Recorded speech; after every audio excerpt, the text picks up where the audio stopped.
हाय और गाइज, जैसा कि हम आज स्टेबलाइजरों में ऑटो ट्रांसफार्मर का उपयोग बताने जा रहे हैं। मैनुअल अथवा ऑटोमेटिक स्टेबलाइजर का कार्य और ऑटो ट्रांसफार्मर की बनावट तथा कार्य। इसमें हम स्टेप अप ट्रांसफार्मर के बारे में बता रहे हैं। जैसा कि सभी स्टेबलाइजरों में विभिन्न पुर्जे एक कैबिनेट में फिट होते हैं। इन पुर्जों में एक एसी मेन लोड तथा एक आउटपुट सॉकेट भी होते हैं।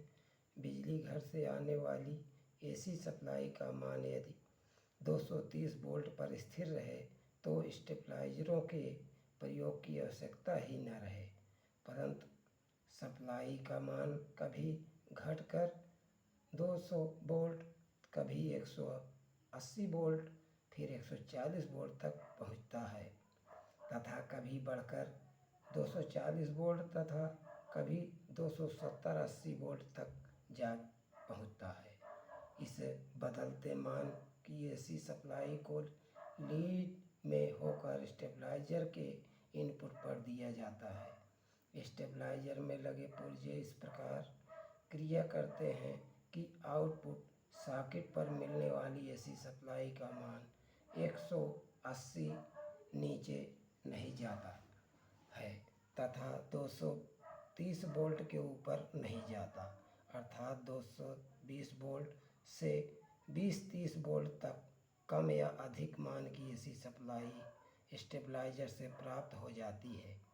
ऐसी सप्लाई से बिजली के अधिकतर उपकरण सुचारू रूप से कार्य करने लगते हैं। स्टेबलाइजरों में इस प्रकार की सप्लाई को एक ऑटो ट्रांसफार्मर द्वारा प्राप्त किया जाता है, जैसा कि इस फिगर में हम बता चुके हैं। ऑटो ट्रांसफार्मर की बनावट और कार्य प्रणाली। ऑटो ट्रांसफार्मर का बाहरी रूप देखने में अन्य ट्रांसफार्मर जैसा ही होता है, परंतु इसमें प्राइमरी और सेकेंडरी अलग अलग नहीं होती। ट्रांसफार्मर की कोर पर एक ही वाइंडिंग लपेटी रहती है। ट्रांसफार्मर की कोर पर जिस प्रकार जिसके विभिन्न स्थानों से सिरे टेपिंग की तरह निकाले हुए होते हैं, अर्थात इस ट्रांसफार्मर में कई वाइंडिंग सीरीज में लगी हुई होती हैं। जैसा कि इस चित्र में हम दिखा रहे हैं कि ऑटो ट्रांसफार्मर में ए और बी के बीच 100 वोल्ट मतलब 1000 टर्न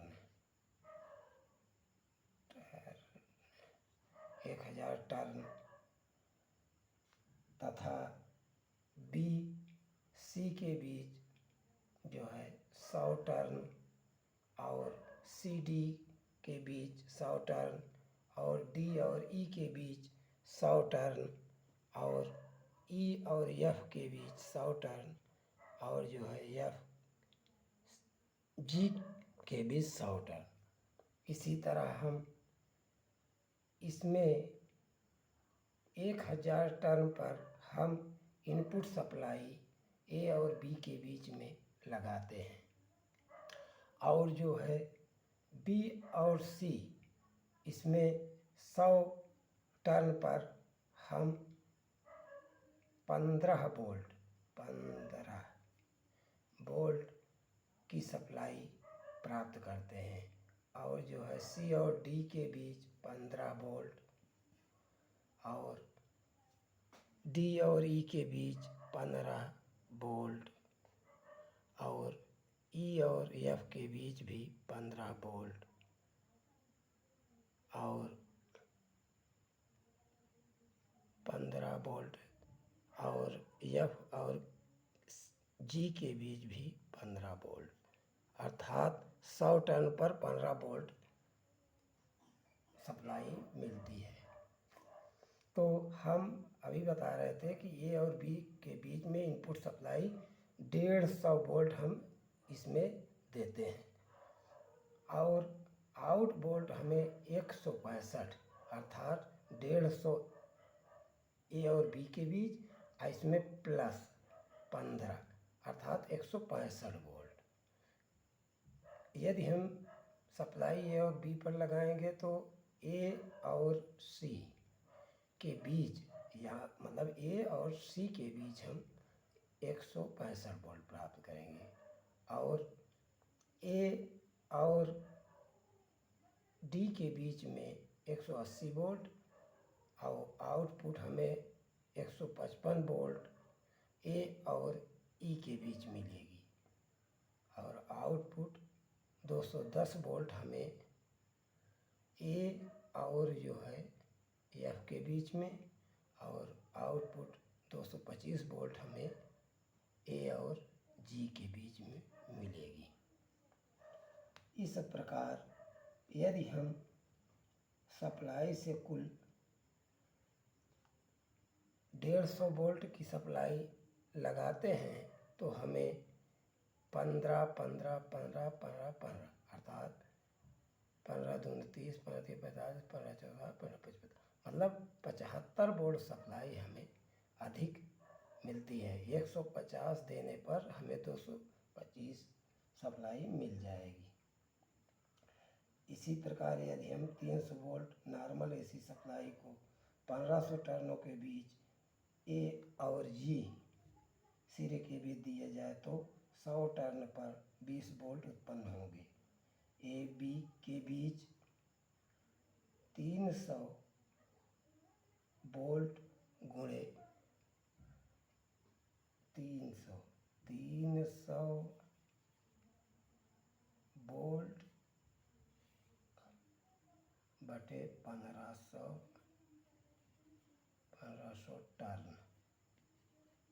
टर्न गुणित 1000।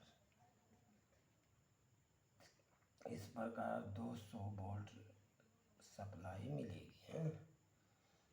इस प्रकार AC के इस प्रकार AC के बीच 220, AD के बीच 240 और AE के बीच 260 वोल्ट, AF के बीच 280 वोल्ट तथा AG के बीच 300 वोल्ट AC प्राप्त होंगे। अर्थात ऑटो ट्रांसफार्मर के अधिक टर्न पर अधिक वोल्ट AC सप्लाई देकर हम कम टर्नों पर कम वोल्ट सप्लाई प्राप्त करते हैं। अर्थात यदि हम इस पर, कहने का मतलब A और C पर यदि इधर सप्लाई लगा देते हैं तो 15-15 वोल्ट डाउन सप्लाई हमें मिल जाती है। तो इस प्रकार से सभी ऑटो ट्रांसफार्मर का स्टेबलाइजर में उपयोग होता है।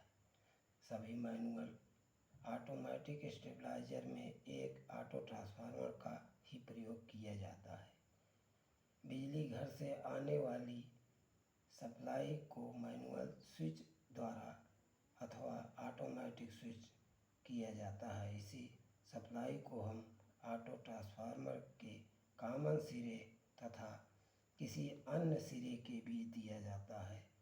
स्टेप अप अथवा स्टेप डाउन की हुई 220 या 200 वोल्ट से 240 वोल्ट की AC सप्लाई कॉमन सिरे तथा ऑटो ट्रांसफार्मर के किसी अन्य सिरे के बीच प्राप्त होती है, जिसे आउटपुट सॉकेट को दिया जाता है। जैसा कि हम नीचे दिखा रहे हैं कि यहाँ से हम फेज सप्लाई देते हैं और इस ट्रांसफार्मर मतलब 22 वाइंडिंग पर यहाँ से ए और ए पॉइंट में हम यहाँ पर एक स्विच रोटरी स्विच लगी हुई है जिसमें कि 8 पोल है, मतलब एक के 8 सिरों से सप्लाई निकलती है। तो सबसे पहले फेस हम इसके 1 नंबर अर्थात इस ट्रांसफार्मर के इस वाले पॉइंट और इस वाले पॉइंट पर सप्लाई देते हैं और इसके बीच से हम जो है यहाँ से सप्लाई ले लेते हैं सॉकेट पर। तो जब हम यहाँ और यहाँ सप्लाई लगाते हैं तो इस पर इतनी बाइंडिंग हमें कम वोल्टेज मिलती है। कहने का मतलब इस जगह पर हमें अगर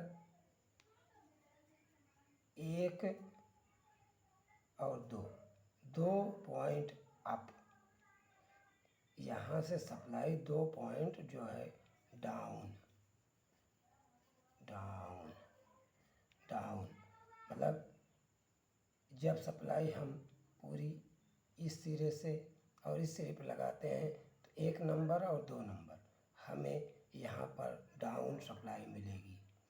और जो है इस तरह से यहाँ से 2, 4, 6, 8 और इतने यहाँ तक जो है हमें, जैसे रोटरी यहाँ से सप्लाई जा रही है, जैसे यहाँ से सप्लाई जा रही है तो हम क्या करेंगे, सप्लाई को 1 नंबर पर लगाएंगे तो 1, 2 पॉइंट घट जाएगी।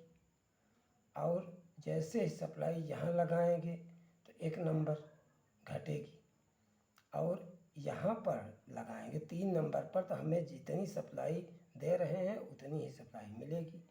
और जब 4 नंबर पर लगाएंगे तो 1 स्टेप, कहने का मतलब जब यहाँ लग जाएगी इस वाले पर तो 1 पॉइंट जो है बढ़ जाएगी, यहाँ पर लगेगी इस स्विच के द्वारा तो 2 पॉइंट, इस तरह 3 पॉइंट, 4 पॉइंट, कहने का मतलब इसमें 5 पॉइंट जो है सप्लाई बढ़ जाएगी और 2 पॉइंट सप्लाई घट जाएगी।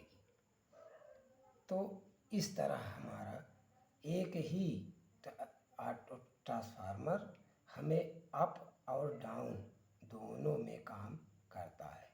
जैसा कि इसको हम वोल्ट मीटर और जो है इंडिकेटर, सॉकेट, स्विच और ऑटो कट एक सर्किट लगा करके हम इसे मैनुअल स्टेबलाइजर बना सकते हैं। इसके बाद यदि आपको मेरा वीडियो अच्छा लगा हो तो मेरे चैनल को सब्सक्राइब करें और बेल घंटी की बटन को दबाएं और चैनल को सब्सक्राइब करें और वीडियो को यदि अच्छा लगा हो तो लाइक